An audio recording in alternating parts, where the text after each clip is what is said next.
नमस्कार मित्रो, माझ्या कायदेभान या लीगल चॅनलवर तुमचं स्वागत आहे। तर आजच्या व्हिडिओचा विषय आहे की विल रजिस्टर्ड असावी का, त्या संदर्भाने काय तरतूद आहे आणि जजमेंट काय आहे आपण बघूया। तर मित्रो, विल म्हणजे काय? विल एक असा डॉक्युमेंट आहे जो सिक्रेट डॉक्युमेंट मानलं जातं आणि विल करून देणारा हा जोपर्यंत हयातीत आहे तोपर्यंत ज्याच्या लाभामध्ये विलच्या द्वारे प्रॉपर्टी दिलेली आहे तो लाभार्थी त्या प्रॉपर्टीचा लाभ घेऊ शकत नाही, ती प्रॉपर्टी लाभार्थ्याच्या नावे जाऊ शकत नाही आणि लाभार्थी विलच्या आधारे विल करणारा जिवंत असताना त्या प्रॉपर्टीवर क्लेम करू शकत नाही। एका वाक्यात काय? एखाद्या माणसाने एखाद्याच्या लाभामध्ये विल जर करून ठेवलेली असेल तर ते जे काही विल करून ठेवण्यात आलेली आहे, ही जी विल आहे, हे जे मृत्यूपत्र आहे, हे विल करून ठेवणारा मयत झाला की त्याच्यानंतरच ते एन्फोर्सेबल होतं। विल करून ठेवणारा जर जिवंत असेल तर ही विल एन्फोर्सेबल होत नाही, कायद्याने ती लागू पडत नाही, अशी विलची तरतूद आहे। थोडक्यात विलच्या द्वारे एखाद्याला एखादी प्रॉपर्टी देण्यात आली असेल तर लाभार्थी जो आहे तो विल करून घेणारा मयत झाल्यानंतरच त्या प्रॉपर्टीमध्ये आपला हक्क सांगू शकतो, असं या विलचं स्वरूप आहे।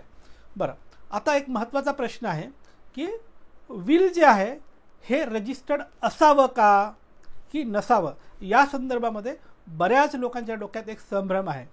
तर कायदा काय म्हणतो? कायदा असं म्हणतो, इंडियन सक्सेशन ॲक्टच्या सेक्शन 63 मध्ये विलच्या संदर्भाने तरतूद दिलेली आहे।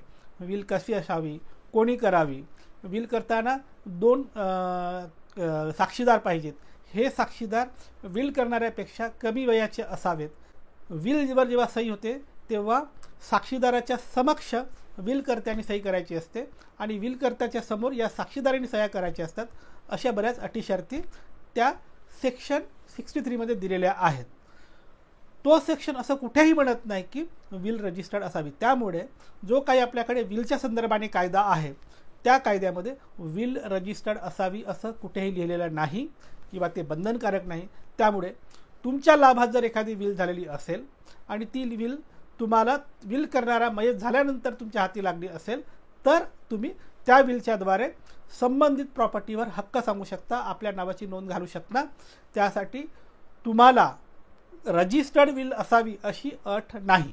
बरं, मग कोर्टात बरेच लोक विलला चॅलेंज करतात आणि चॅलेंजचं एक ग्राउंड हे घेतात की ही अमुक विल रजिस्टर्ड नाही आहे म्हणून आम्ही विल बोगस मानतो आणि चॅलेंज करतो, अशा पद्धतीचे दावे कोर्टात येतात।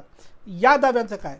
तर या दाव्यामध्ये हा जो पॉईंट आहे की विल रजिस्टर्ड नसल्यामुळे ती बेकायदेशीर आहे, असा जो काही दाव्यामध्ये चॅलेंज करण्यात आला किंवा ग्राउंड घेण्यात आला, हा ग्राउंड कोर्टाला मान्य नाही।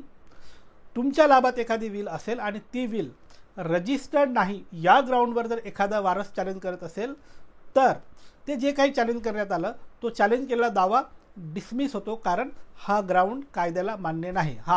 याच्या व्यतिरिक्त इतर कुठले जर ग्राउंड्स असतील, सही, विटनेस किंवा मेडिकल ग्राउंड, हे इतर ग्राउंड्स असतील तर त्यावर ते ग्राउंड पुराव्यामध्ये किती टिकतात, क्रॉस एक्झामिनेशनमध्ये किती टिकतात, हा वेगळा विषय आहे।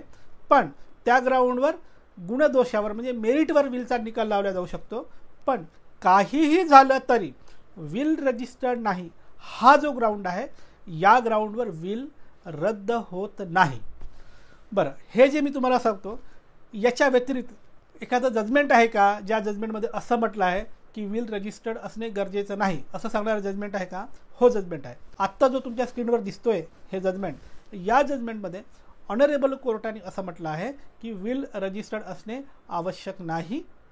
अनरजिस्टर्ड विलसुद्धा कायदेशीर असते, एन्फोर्सेबल असते आणि लाभार्थी संबंधित प्रॉपर्टीवर आपला हक्क सांगू शकतो आणि मालकी हक्क प्राप्त करू शकतो, असं या जजमेंटमध्ये म्हटलं आहे।